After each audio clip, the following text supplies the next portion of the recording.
All right, welcome to Creator Hardware, and well, today's a little bit of a different topic. We're going to talk about right to repair. Now, back here is a HP laptop. My wife's old company gave it to her after she no longer worked for them. It's from 2017. My wife needs a laptop for occasional use, mostly when she's out of town, not really for day-to-day stuff. She has a whole desktop for when she's working, doing emails, spreadsheets and stuff like that. So it wasn't a huge priority, but we have this laptop, so I figured I would do some upgrades to it. You know, from 2017, the battery, well, is shot and the hard drive is failing. You know, 2017 hard drive, imagine that. But that's not the point of the video. Point of the video is I had to go out and order an iFixit kit because I didn't have a T5 or T6 bit. HP requires a tool that is pretty unique. Now a little background on me. I'm an automotive technician. I literally have hundreds of thousands of dollars of tools. And I have many selections of, Torx, not down to that size. So I had to buy tools just to take her stupid laptop apart. Now, in addition to that, HP in their infinite wisdom decided to hide 3 Phillips screws under a bumper on the bottom, so it, sits level and all that. When you look at this kind of stuff from a consumer standpoint, the whole point of it is to, get a new one. They don't want people fixing their stuff. They want more e-waste, which is irritating to me. Her use case for this, it's a web browser / one portal, which is web-based, so literally no processing power needed. She's not going to be editing videos on it. It's not a workflow problem. It's just a, laptop to do Google. And the fact that it made it so difficult to repair this machine is just stupid. It just irritates me to no end that consumer electronics are so anti-consumer. They want you to run out and buy the latest and greatest no matter what. And it's just stupid. Now,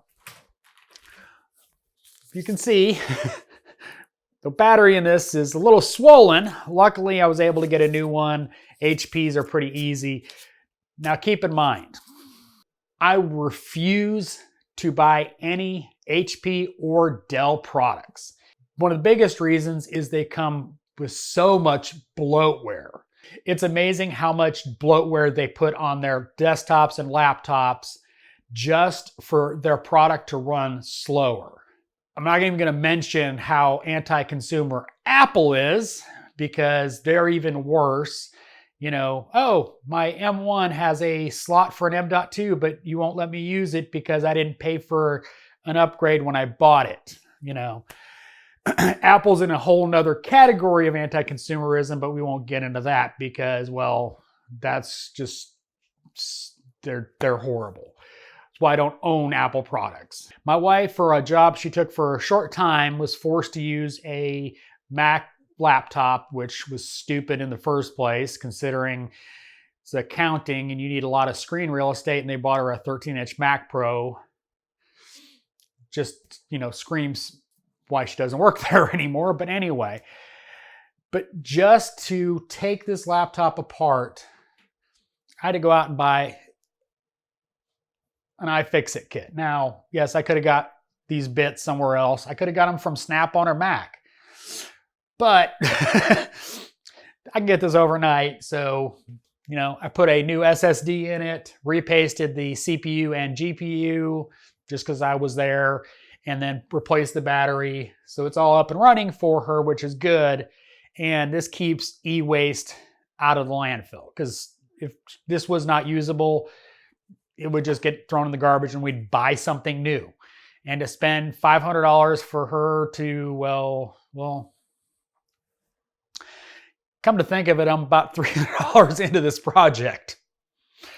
But mostly, the biggest pet peeve of mine is these proprietary fasteners they use. You know, we know Apple tends to use a lot of these kind of things, and a lot of other manufacturers have gone to them. And just like in automotive, the primary reason is to keep consumers from fixing their own cars.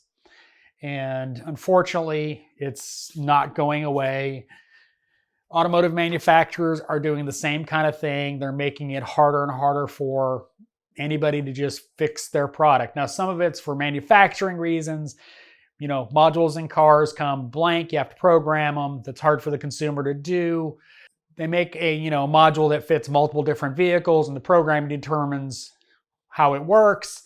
That's the reason for that. But there's other things that are just stupid, and automotive and computer kind of align in that respect, because there's very little that the average consumer can do on their own automotive vehicle anymore. I mean, it's getting ridiculous. I mean, you need a scan tool, an automotive scan tool, to do brakes in your car nowadays. Something I deal with on a daily basis. The stupidity of having to use special screws on a laptop to prevent you from taking it apart is just mind-blowing to me. This is a consumer product. As the screen goes blank, this is a consumer product, and it should be fixable by the consumer. And it's just, I'm sorry, this is a rant, because it's just stupid that, I know this was kind of ranty, but this stuff needs to stop. Manufacturers need to make electronics that are repairable by the average person to keep this stuff out of the landfill.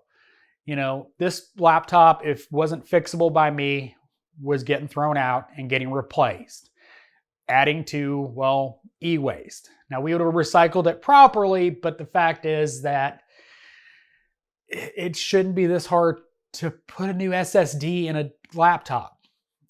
Now, I will say this about the laptops I've worked on. My favorite so far has been my Asus stuff. Both of those were easy to take apart. Didn't need to buy special tools. It literally was, number 0 and number 1 Phillips, whereas this one required 2 different bits just to take it apart. So I know this was ranty and a little bit of a different subject, but we gotta stop this stuff, guys. I mean, it's just, we need it a lot easier to, keep e-waste out of the landfills, So my wife's laptop's up and running good.